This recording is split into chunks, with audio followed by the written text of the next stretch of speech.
Salut à tous. Bienvenue sur ma chaîne L'éveil du pile et du face, Vakning. Et je m'appelle Sylvia, pour ceux qui ne me connaissent pas. Pour les autres, bonjour à tous, encore. Et merci pour votre suivi. Merci pour votre confiance. Merci pour votre écoute. Et merci pour le partage. Si tu as l'impression que des personnes ont besoin d'entendre certaines choses qui peuvent les aider sur leur parcours d'évolution, parcours d'éveil, parcours de flamme jumelle, n'hésite pas à partager ce podcast ou cette vidéo. Ce sera ton moyen pour me soutenir dans mon travail, en partageant à d'autres personnes. Et puis aussi pour qu'il y ait encore plus de vision.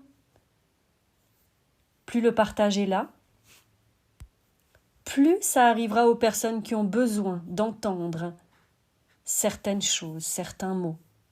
Merci pour tout ça. Le sujet d'aujourd'hui, c'est la blessure d'abandon et puis de rejet du chaser. Je t'offre là la vision depuis l'autre versant. Quand je parle du versant, c'est toujours en lien, tu sais, avec cet iceberg où on a la partie visible de ce qui se joue, mais on a aussi la partie invisible. Et je t'offre là une autre vision de ces blessures. On nous parle depuis la nuit des temps des différentes blessures de l'âme qui, entre nous, n'est pas réelle, puisque l'âme est complète. Elle ne peut pas avoir de blessure. C'est notre corps de souffrance qui en a. Donc c'est en lien avec notre matière, notre corps terrestre, notre corps de souffrance, en lien avec les émotions et les pensées parasitantes. Donc comme je te l'ai dit, ce n'est pas l'âme en réalité, c'est notre part de l'enfant intérieur qui n'a pas eu la distance nécessaire sur ce qui se trame. Tu sais, les projections, les suppositions du mental, c'est-à-dire la vision de l'extérieur et non celle de l'intérieur, ce qui nous a été compté. Pendant toute une partie de vie, on est propulsé dans un rôle de victime. Oui, tu sais, le triangle de Karpman, la victime, le bourreau, le sauveur, qui représente pour la victime l'enfant intérieur, qui représente le bourreau par rapport au guerrier ou à la guerrière, c'est-à-dire ce personnage en défense, en protection, et le sauveur qui représente les énergies maternantes, la maman, ou les énergies paternantes, le papa, selon la maturité émotionnelle de la personne que nous avons en face. Le trio, les rôles joués, endossés selon notre conscience, notre regard sur la vie, les situations, les gens. On voit donc la vie à travers ce qui se joue dehors, généralement pas en nous, donc toujours à l'extérieur, ce qui est causé par les autres, la vie, l'univers, par Dieu pour certains. On se sent donc abandonné, rejeté par quelque chose, par quelqu'un. On est touché, on est blessé, ça s'imprime. Et dans le parcours flamme jumelle, il est aussi indiqué, étiqueté, que le chaser, c'est la blessure d'abandon et de trahison qu'il a besoin de transcender pour la réunion. Et le runner, c'est la blessure de rejet, l'injustice, pour transcender tout ça. Ce sont des étiquettes, mais ce sont des choses au fait qui enferment également, parce qu'il n'y a pas que ça. Et ce n'est pas axé que sur une personne et sur l'autre personne. Je rajouterais même que si tu es une personne qui n'est pas dans ce parcours d'éveil en lien avec l'amour, sur le parcours de flamme jumelle, tu peux tout à fait écouter ce podcast également parce que tu es concerné par ces blessures de rejet et d'abandon. Simplement, tu fais abstraction des phrases où je nomme le chaser, le runner, parce que dans ce parcours de flamme jumelle, l'avantage, c'est que nous avons un double qui nous montre le chemin dans un miroir inversé. Tandis que dans un parcours d'éveil simple, la personne, au fait, avance seul de son côté. Alors oui, il y a des miroirs à l'extérieur, mais ce sont juste des révélations sur des blessures ou des choses. Là, l'autre révèle des parties enfouies cachées dans l'invisible, le yin, le yang, la lumière, le noir, le sombre. Donc on va exposer ici aujourd'hui une vision sous un autre angle, pour en comprendre une autre profondeur. Sur le début du parcours et à la séparation, le chaser se sent abandonné par l'autre, trahi, ou a abandonné aussi l'autre. Tout existe. Séparation, NNA. Tu prends conscience de beaucoup de choses. Alors je rappelle juste que la NNA, c'est la nuit noire de l'âme. Mais pour moi, la nuit noire, c'est pas celle de l'âme, puisque c'est pas l'âme qui est en souffrance. La nuit noire, ce serait plus le passage du voile qui s'enlève au niveau de l'ego, qui descend dans les profondeurs pour aller transcender tout ça et remonter ensuite dans la lumière et se connecter à son âme. Ensuite. Donc, tu prends conscience de beaucoup de choses, tellement tu as mal, tellement tu souffres, tellement tu es vide à ce moment-là. Mais quand tu as posé ce passage, tu tournes dans un processus où tu vois que l'abandon, en réalité, c'est ton propre abandon. Tout se rejoue, le vécu, les situations, avec ton autre d'abord. Car oui, tout est déconstruit, en lien avec l'autre. D'abord, bien sûr. Oui, puisque le plus important à ce moment-là pour le chaser, c'est le couple, l'amour, et absolument pas la vie à l'extérieur. Pas forcément tes amis, ni tout le reste. Tu n'en as absolument rien à battre. Tu es focus plus sur une seule chose. L'obsession mentale s'installe. L'autre fait quoi? Il est avec qui? Quand est-ce qu'il revient? Il ne fait rien, etc. Donc à ce moment-là, c'est la course aux guidances pour avoir toutes les infos et savoir la suite, le retour, comme je te l'ai dit. Et ça dure. Puis comme rien ne bouge en surface, c'est si bien fait, tu t'énerves, la colère monte encore et encore, tu changes ton regard sur l'autre, tu le détestes, tu le hais même, tu constates que l'intensité d'amour eue est la même mais dans sa face opposée, c'est-à-dire le dégoût, le rejet de l'autre, puis s'en va, laissant place à l'amour, et ce processus se répète jusqu'à épurer un conditionnement mental, des illusions construites sur tout un programme fantasmagorique. Et là, la baffe, tu te réveilles. Le piédestal gicle et on est à la même hauteur. Ça devient plus clair. Le réel de ce qui s'est passé se révèle au grand jour. Et là, tu constates, oh combien tu t'es abandonné dans cette relation pour l'autre, que ta dignité tu l'as laissée je ne sais où. Ton respect de toi, lui, il a été mis au placard. Et tu remarques toutes ces fois où tu as laissé dépasser des limites. La culpabilité arrive ensuite. Tu t'en veux de t'être laissé ainsi, abandonné à l'autre, à la relation, pris dans un tourbillon incessant. Tu déconstruis, tu te coaches, tu te reprends en main, tu grandis et tu te récupères, toi. Tu constates ensuite dans ta vie que tout ce que tu as abandonné, au fait, pour l'amour, pour tous les couples que tu as vécus, pour la famille, pour les amis, pour le travail, tout est passé au crible. Et là, tu vois tes rêves, tes envies, tes désirs, tes besoins, qui sont restés au bord du chemin. Tu vois ce que tu voulais réaliser pour toi, ta vie. Tu réalises cet abandon de toi, cette importance, cette place que tu mérites. Tu vois la chute au niveau matériel, financier, ce que tu as laissé aller, te concentrant ailleurs que sur toi-même. Abandon. Tu t'es blessé inconsciemment à chaque fois que tu as placé l'autre, les autres avant toi. Tu vois alors que ce que tu croyais qu'ils t'avaient abandonné, eh bien, ils se sont choisis en réalité et que ça n'avait rien à voir avec toi, avec ta valeur. Et tu prends conscience qu'il est temps de te choisir aussi, de te placer au centre de toi. Blessure illusoire de l'abandon, guérie, conscientisée. Que la croyance de cette blessure tant parlée ne concerne que toi en réalité. Tu avances sur ce parcours, sur la suite de ton éveil, la prise de conscience de tout plein d'autres choses qui étaient enfouies, car revenu au centre un peu plus de toi, tu commences à devenir l'observateur de ce qui se passe dehors et en toi. Les travaux pratiques arrivent pour te tester ensuite sur ta prise de positionnement, de ne plus jamais t'abandonner et de ne plus jamais passer derrière les autres, que tu mérites ta place. Tu découvres qu'en t'abandonnant, tu te coupais de l'abondance. Puis la blessure de rejet arrive pour le chaser. Tu vois, c'est la blessure la plus profonde. Oui, parce que crois-tu que ce cœur à vif, ce cœur blessé, tu vas ouvrir ta poitrine et tu vas l'exposer au monde comme ça, tout de suite? Non. On a souvent l'impression qu'on fait un retour en arrière. C'est pas tout à fait exact.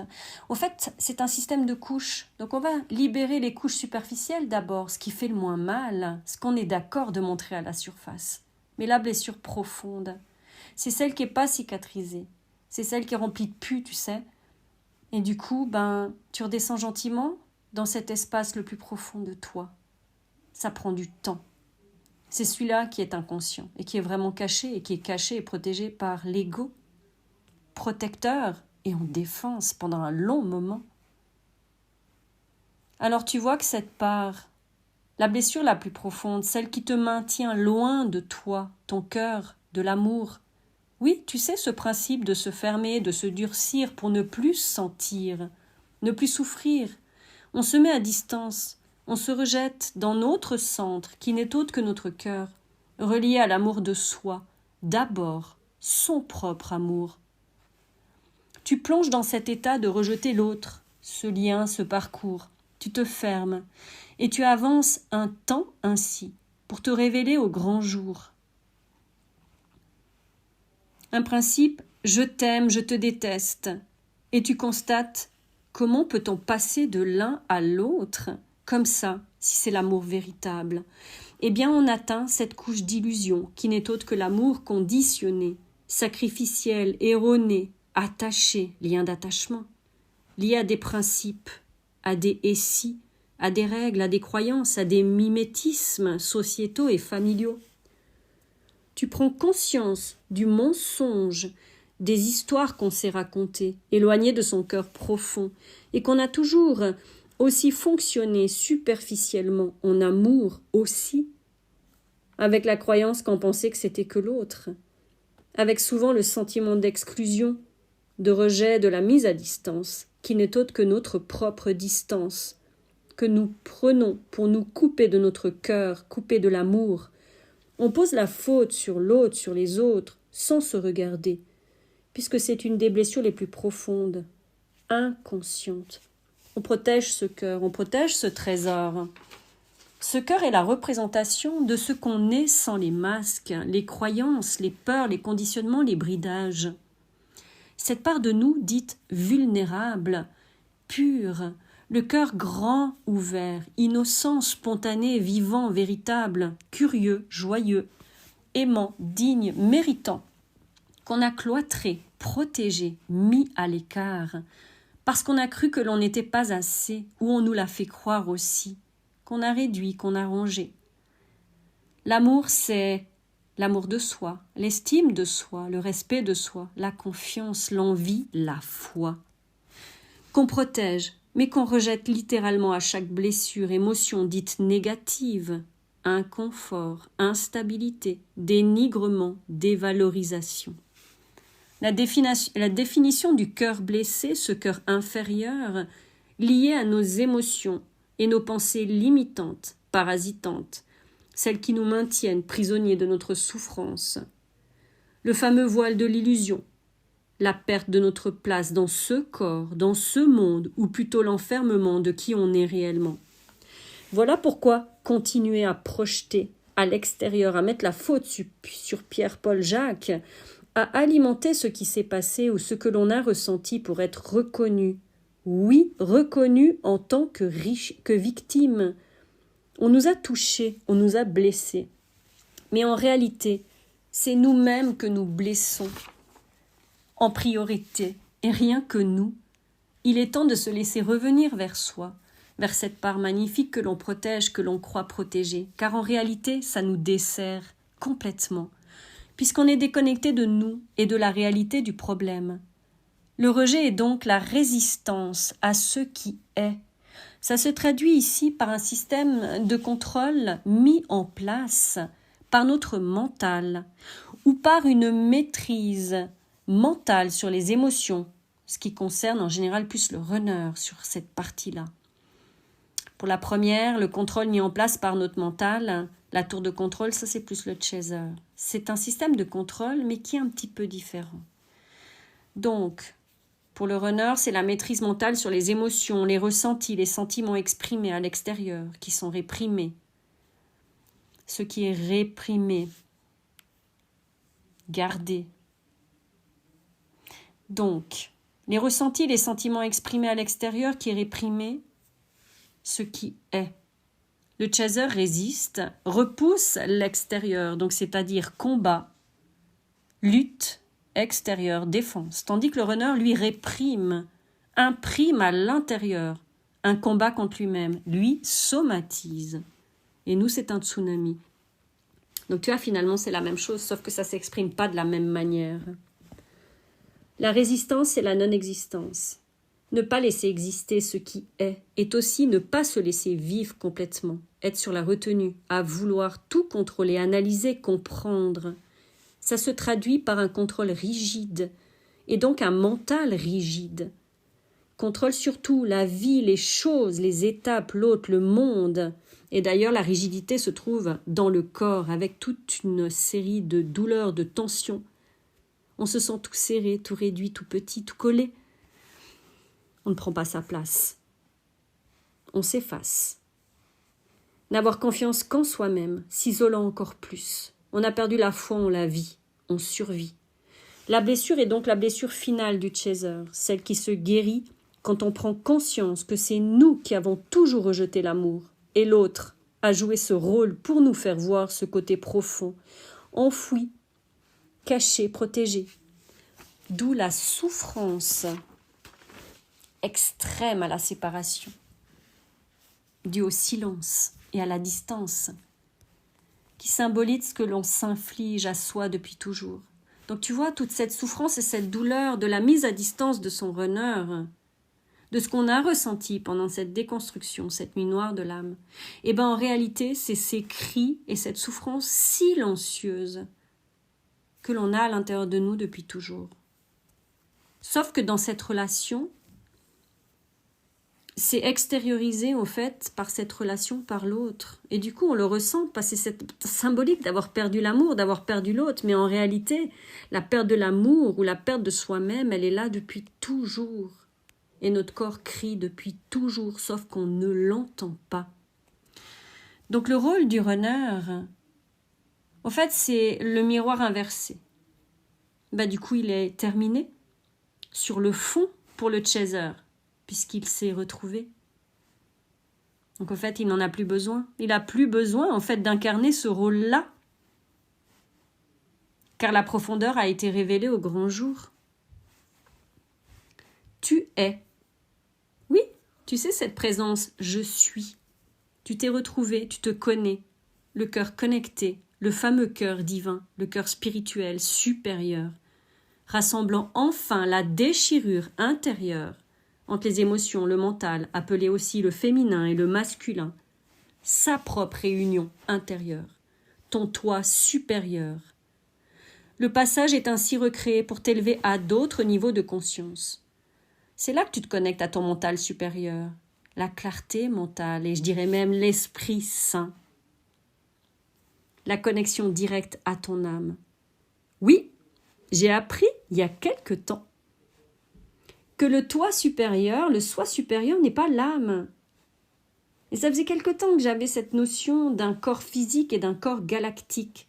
Galactique exprimé par le corps cosmique, celui qui vient du ciel, et le corps physique qui vient de la terre. Donc la terre et le ciel réunis.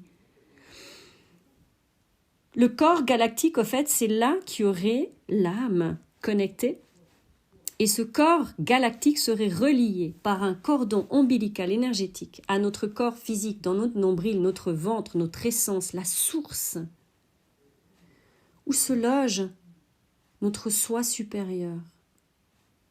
C'est comme ça la connexion en direct. La connexion entre ta source d'origine et la source universelle. Quand tu es uni, réuni à l'intérieur de toi, qu'il n'y a plus la fissure entre ce corps mental et ce corps émotionnel. Les blessures sont guéries, le vide est rempli. Mais il est rempli de toi. Est-ce une autre étape, celui du galactique, justement? Je ne sais pas.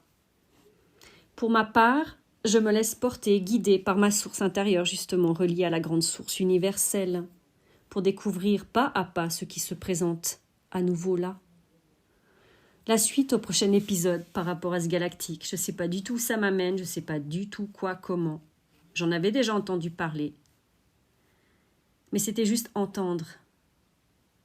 Là, on verra. Intégrer, conscientiser, ressentir. Je profite aussi pour te mettre une info du côté runner. Puisque là, tu vois que le cheminement du chaser, ça passe par l'abandon et ensuite par le rejet qui est la blessure la plus profonde. Mais logique d'un côté. Puisqu'un chaser yang, à l'origine, est un yin qui a dû s'adapter. Donc en quelques mots, je te montre une vision de l'autre angle. Le runner rejette tout d'abord le lien à la séparation. Il transcende cette blessure, la guérit en vivant sa vie pleinement, en expérimentant dans la matière. Puis, il se rend compte combien on l'abandonne à l'extérieur. Sentant un vide, il plonge en lui pour transcender. L'abandon de lui, de ses ressentis, l'abandon de ses projets, de ses rêves, de l'amour, au détriment des autres. L'adaptation, tu sais. Puis arrivera à la constatation de tous ces rejets inconscients de son autre, la prise de conscience du lien, de cet amour, de ses attitudes, comportements. La finalité, peut-être. Nous, c'est en lien avec nous, c'est-à-dire qu'on s'est rejeté soi-même, et l'autre est en lien avec son autre, et qu'il s'est abandonné, et a abandonné l'amour, le lien et l'autre. Ce parcours est une déconstruction des anciens schémas, croyances liées à l'amour, pour une reconstruction d'une toute nouvelle façon d'aimer. Merci pour cette écoute et à tout bientôt.